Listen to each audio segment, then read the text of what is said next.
Kuwaza hata siku moja mchele wetu tutakuta kwenye shelf za supermarket za Ulaya. Parachichi zetu tutazikuta. Mama Samia mbele, Samia mbele mbele. Mama Samia mbele, Samia mbele mbele. Mwacha apite mbele, apite mbele mbele. Mama Samia mbele.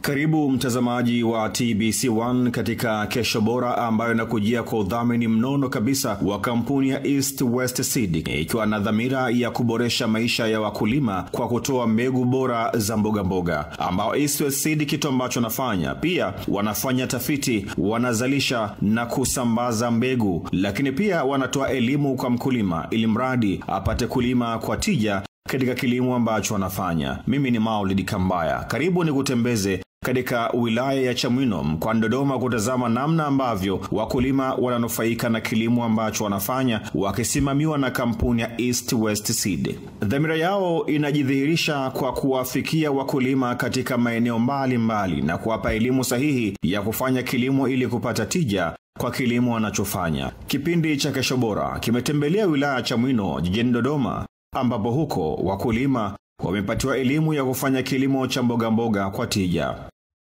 East West Seed imejikita katika masoko ya kawaida kwa mafanikio makubwa kwa kupitia aina zake nzuri za nyanya kama Imara F1 ambayo ina uwezo kupambana na virusi, inaweza kuvumilia mnyauko wa kibakteria, pamoja na Dhahabu F1 ambayo inafanya vizuri sana sokoni.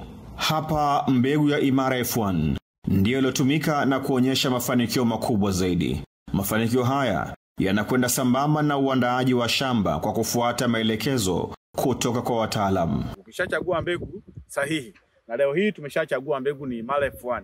Sasa tunachotakiwa kukiangalia ili uwe na hiyo Imara F1, tunasema ni mbegu bora yenye uzao mkubwa, lazima pia maandalizi ya shamba lako yawe yameenda kitaalamu zaidi.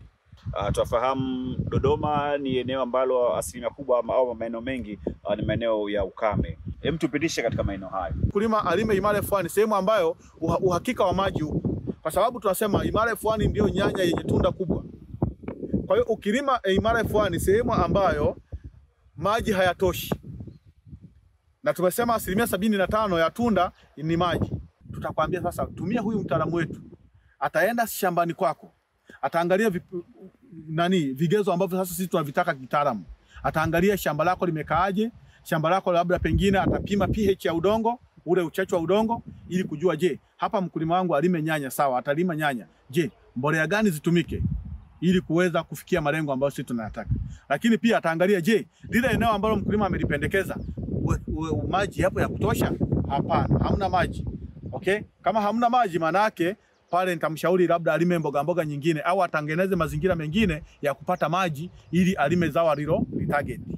Nyingi huwa tunashauri yatengenezwe kuelekea uelekeo wa jua. Kwa nini tunatengeneza matuta yakae uelekeo wa jua? Kwa mfano hapa jua letu linatokea upande huu, na ndio maana unaona matuta yetu yametengenezwa yameelekea jua linakotoka. Kwa nini? Ni kwa sababu tunataka mmea yetu yote ipate mwanga wa jua wa kutosha, ipate hewa vizuri. Na kitaalamu tunashauri at least zao letu la nyanya ili ufanikishe zaidi pia linahitaji masaa 6 mpaka masaa 8 ya mwanga wa jua. Kwa hiyo ukienda tofauti, pengine labda tuseme ukilikata jua, utakuta pembeni kule ambako ndo mazao yako yameanzia, ambako ndo mwanga wa jua unapiga vizuri, utakuta matunda yako vizuri na yamenenepa vizuri. Lakini ukiingia katikati ya shamba ambako kuna tengeneza kimvuli, utakuta matunda sio makubwa wala hayajatengeneza matunda mengi. Uamuzi wa kutumia mbegu ya Imara F1 kutoka kampuni ya East West Seed ina mafanikio makubwa sio tu shambani bali hata sokoni. Mbegu hii inafanya vizuri na mkulima akipeleka mazao yake sokoni hukimbiliwa na kufanya biashara yake kuwa rahisi mno, na wakati mwingine mazao haya yamekuwa yakinunuliwa yangali bado yapo shambani. Hakika Imara F1 imejibu changamoto ya soko kwa wakulima.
Mimi naitwa Bwana Abdul, ni mkulima ambaye natokea Manyara ya Mango.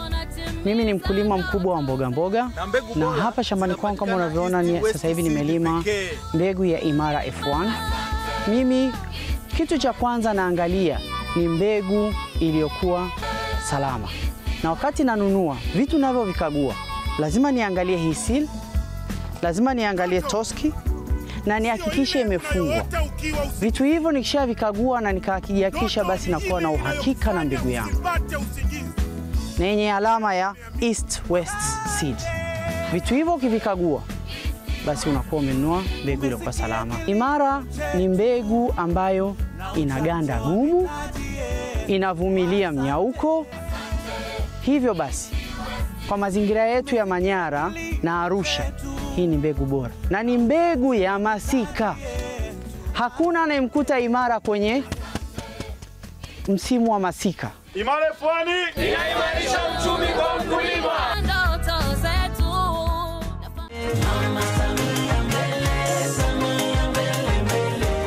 Tumekuwa tunazungumzia kwamba Imara F1 inatoa tunda ambalo linakuwa ni kubwa hasa katika zao la nyanya, ni kama hivi ambavyo unashuhudia mtazamaji.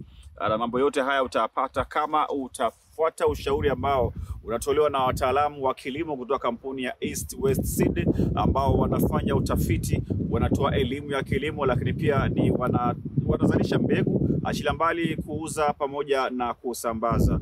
Mazao bora shambani utapata kama utatumia East West Seed. Kipindi hewani ni Kesho Bora, na hii ni TBC1, ukweli na uhakika. Lakini tupate kufahamu, tukiwa tunazungumzia East West Seed, wao wenyewe ni kina nani hasa? East West Seed ilianzishwa na Simon Groot ambaye ndiye mwanzilishi mkuu wa East West Seed kutoka Uholanzi, na ilianzishwa mwaka 1982. Lengo kubwa ilikuwa ni kumhudumia mkulima mdogo mdogo na kumfanya mkulima afikie malengo. East West Seed mpaka sasa hivi tunavyoongea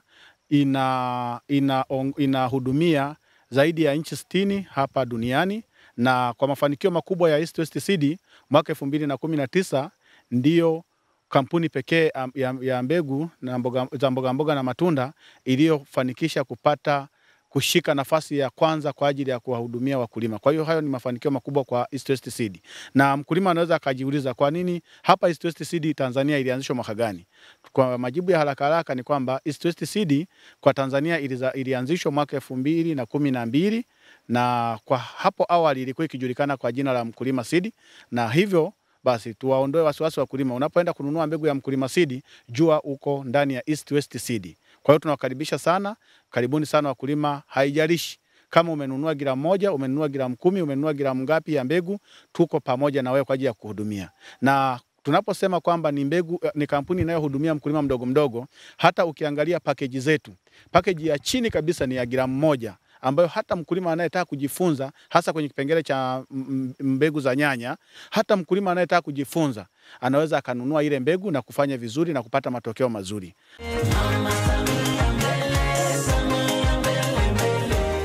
Tukumbuke kuitumia Imara F1 kwa sababu ndiyo mbegu ambayo inaweza ikakupa tunda kubwa ambalo hata ukifikisha sokoni, kama soko limeyumba, maana yake ukikutana na tunda kubwa, nyanya huwa zinauzika sana. Ukikuta nyanya na soko la nyanya limeyumba, huwa tunapata soko kubwa sana wenye matunda makubwa. Hiyo nadhani nyewe wote ni mashahidi.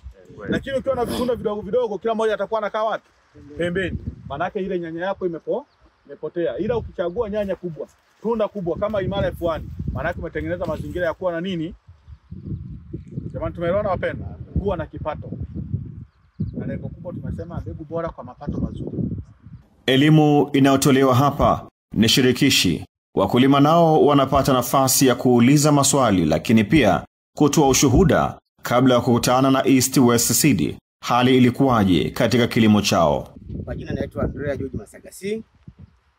Swali langu ni kwamba kwa sababu hapa tulipo kwenye hili eneo tunaona kwamba imelimwa kwa mfumo wa drip na kuna matuta. Na sisi wakulima wengine kwamba huaga hatutumii matuta. Kwamba kwa sababu mimi umwagiliaji wangu huaga natumia kwamba maji ya kutiririsha chini. Upandaji wake ni pandeji, yani ili kwamba niweze kuendana na wakati jinsi yani niende na hali halisi, kwa sababu sina drip wala sina ile mipira ya kumenia kwamba kuna maji yale ya kutiririka.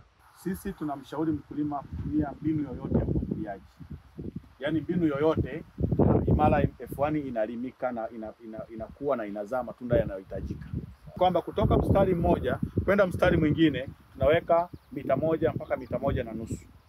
Sawa? Lakini kutoka shina moja kwenda shina lingine unapanda nyanya zako kwamba kwa sentimita 60. Kwamba kutoka shina moja kwenda shina jingine sentimita 60 ambayo ni dura ngapi? 2.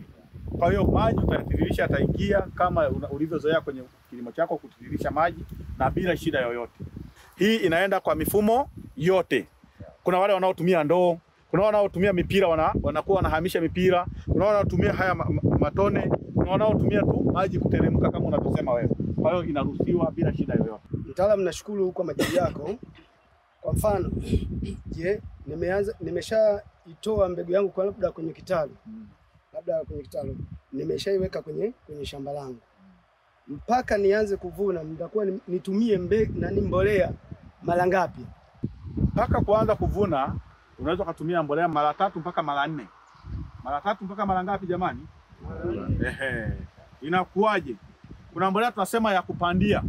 Mbolea ya kupandia, ipo mbolea ya msingi tunasema ni samadi, ipo mbolea inayoendana na hiyo lakini ni ya viwandani ambazo zimepimwa na kiwango chake kinapimwa, inaitwa DAP.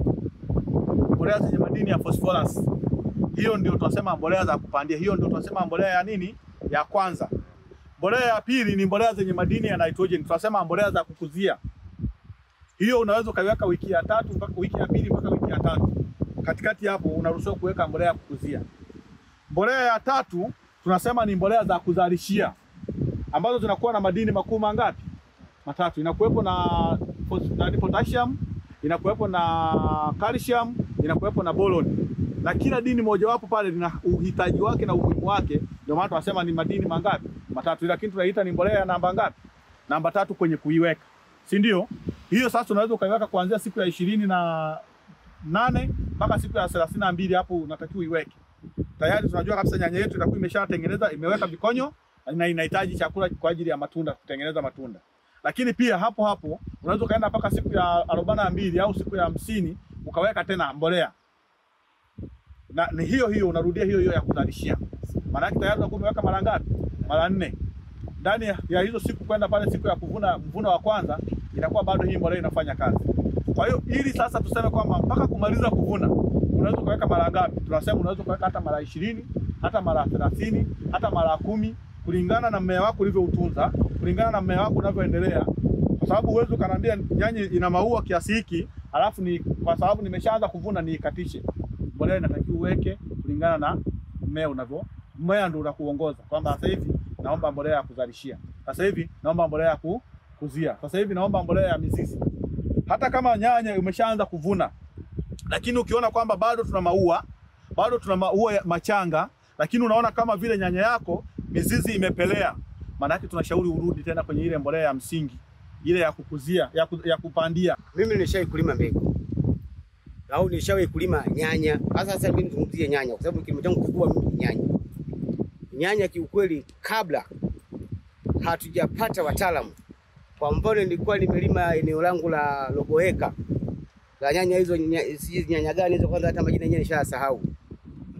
Lakini kwa sababu hatukufuata maelekezo ya wataalamu, kwa sababu sikufuata yani utaratibu wote, kwa sababu mimi nilijilimia tu madamu nipate kipato. Bwana, kiukweli ile nyanya kipato chake kilikuwa ni hafifu sana. Bwana, baadaye kuja kuanza kuwasiliana na watu, sasa kuja kupata wataalamu. Kwa mfano ndugu East West hawa. Kwa maana hiyo kiukweli kwa sasa hivi angalau mambo yanaonekana chanya.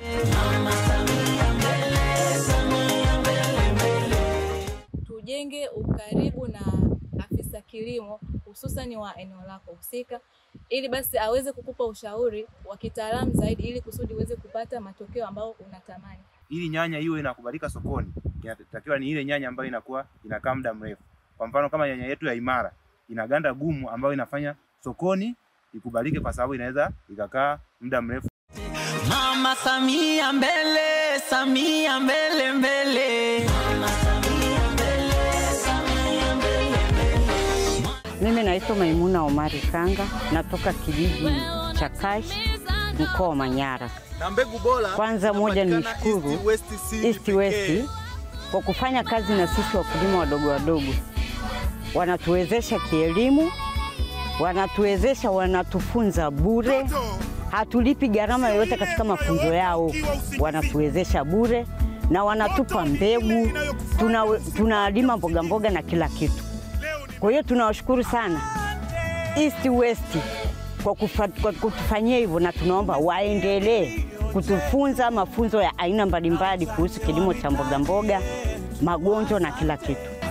Kwa hiyo tunawashukuru sana. Tunawaombea Mungu na waendelee kutufundisha zaidi na zaidi ya hapo, kwa sababu tumeona mafanikio ya East West. East West Seed, mbegu bora kwa mapato mazuri. Wewe unatimiza ndoto za Mama Samia mbele, Samia mbele mbele. Mtazamaji wa Kesho Bora kutoka TBC1, bila shaka umeshuhudia mafunzo ya vitendo katika shamba hili wilaya hii ya Chamwino katika jiji hili la Dodoma, na sasa nikupeleke ukashuhudie mafunzo ya nadharia. Elimu inatolewa kwa wakulima ili waweze kujifunza mengi. Sisi Dodoma yetu tuna maji ya chumvi sana. Sasa haya maji ya chumvi mara nyingi sana tunaona wenzetu wanasema kuoteshea maji ya chumvi yanaleta shida. Sasa hilo nalo mtatusaidiaje? Kwa sababu mnakuta mimi namiliki maji ya chumvi, nimeshapata kisima changu kina maji ya chumvi. Hapo napo mtanisaidiaje? Ukiangalia ukanda wetu wa Dodoma, asilimia kubwa maeneo mengi yana maji ya chumvi. Lakini watu wanalima na wanafanikiwa. Sawa? Ila kwenye upande wa miche, ile unaposia miche yako, kama maji yako yana chumvi kuzidi, sawa? Jambo la kushauri kwamba utajitahidi upate maji ambayo hayana nini? Hayana chumvi nayo zidi. Si ndio? Naamini hiyo katika mazingira yako unaweza ukapata. Maana ile miche sio kwamba utaihudumia ndani ya siku 90. Hapana. Siku 21 tu miche yako inakuwa ipo tayari. Kwa hiyo utajitahidi upate maji baridi walau kwa hizo siku ambazo utakuwa unahudumia miche yako ikiwa kwenye kitabu. Baada ya hapo ukihamishia shamba, hata kama ni maji ya chumvi, wewe tunakushauri endelea kumwagilia. Mmea huwa unazoea ile hali ya maji ya chumvi na inafanya vizuri na inakupa matokeo. Maji na mmea ni vitu ambavyo huwezi kuvitenganisha. Hapa wakulima wanaelimishwa namna bora ya kufanya umwagiliaji katika mashamba yao na kuachana na kumwagia mashamba yao kwa mazoea. Kuna wakulima wengine wanamwagilia maji bila kuwa na ratiba nini maalum. Si ndio?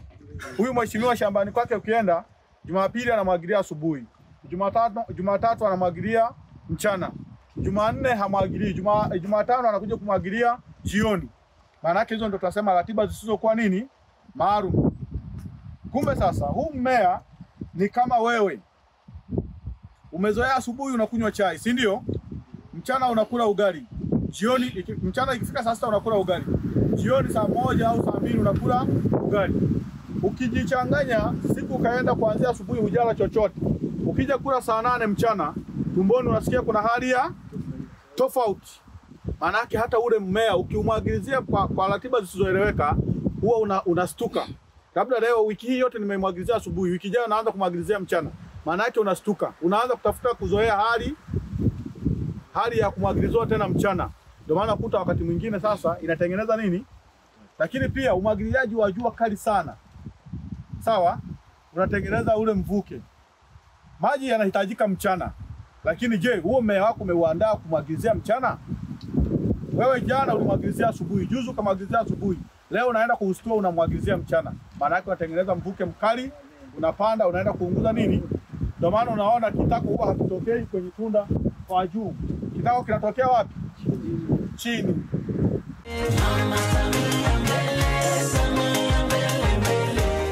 Hakika mbegu bora kwa kipato kizuri.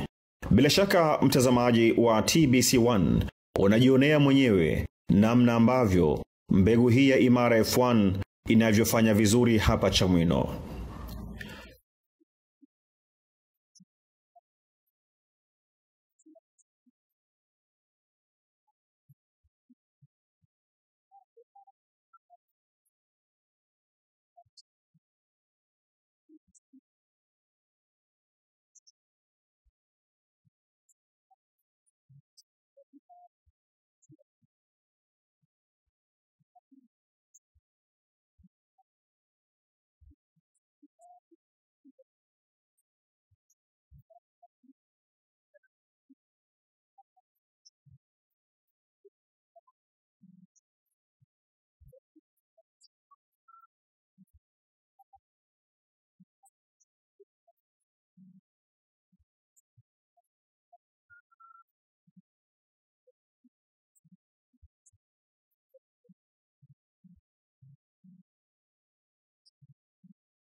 Miundombinu ya maji imewekwa katika eneo hili ili mradi mazao haya yaweze kupata maji na hatimaye kumea vilivyo. Kwa macho ya kawaida unashuhudia namna matuta yalivyowekwa kwa mpangilio maalum na kwa kufuata vipimo. Achilia mbali kutoka mche mmoja mpaka mche mwingine. Mkulima huyu amejipanga na amefuata maelekezo kutoka kwa wataalamu wa kilimo kutoka kampuni ya East West Seed ili mradi apate kulima kwa mafanikio. Hakika amelima kwa mafanikio.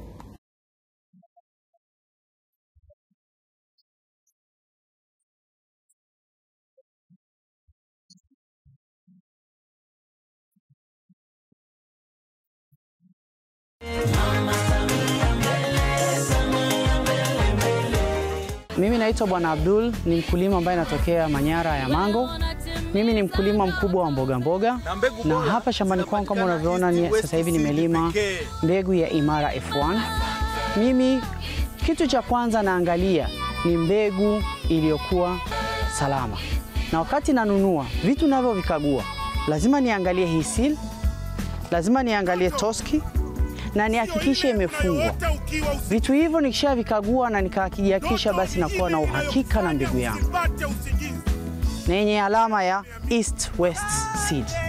Vitu hivyo ukivikagua, basi unakuwa umenunua mbegu iliyokuwa salama. Imara ni mbegu ambayo inaganda gumu, inavumilia mnyauko. Hivyo basi kwa mazingira yetu ya Manyara na Arusha, hii ni mbegu bora na ni mbegu ya masika.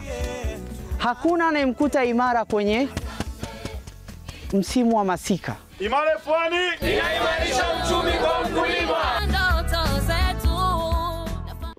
Tunaposema mbegu bora kwa mapato mazuri, hii ndio maana yake, na ndio maana tumeambatana na wataalamu wa kilimo kutoka kampuni ya East West Seed na kuja hapa katika wilaya hii ya Chamwino jijini Dodoma kutoa elimu kwa wakulima. Wamejifunza mengi ili basi waweze kufanya kilimo chenye tija, na hii ndio azma ya serikali ya awamu ya 6 chini Daktari Samia Suluhu Hassan, Rais wa Jamhuri ya Muungano wa Tanzania, kwamba kwa kushirikiana na wadau mbalimbali wanahakikisha mkulima anufaika na kilimo ambacho anafanya. Namna gani mkulima anufaika? Kwa kupata mbegu bora, kwa kupata wataalamu ambao wanastahiki, ambao wanatoa elimu kwa wakati, ili mradi basi mkulima ajue namna gani anaandaa shamba lake, mbolea ipi achague, mbegu ipi achague, na hatimaye aweze kupata mavuno mazuri, lakini mwishowe aweze kunufaika na kilimo ambacho anafanya. Mimi ni Maulid Kambara. Ndivyo ambavyo tunafikia tamati kwa siku hii ya leo ya kipindi hiki cha Kesho Bora kutoka hapa wilaya ya Chamwino katika jiji hili la Dodoma.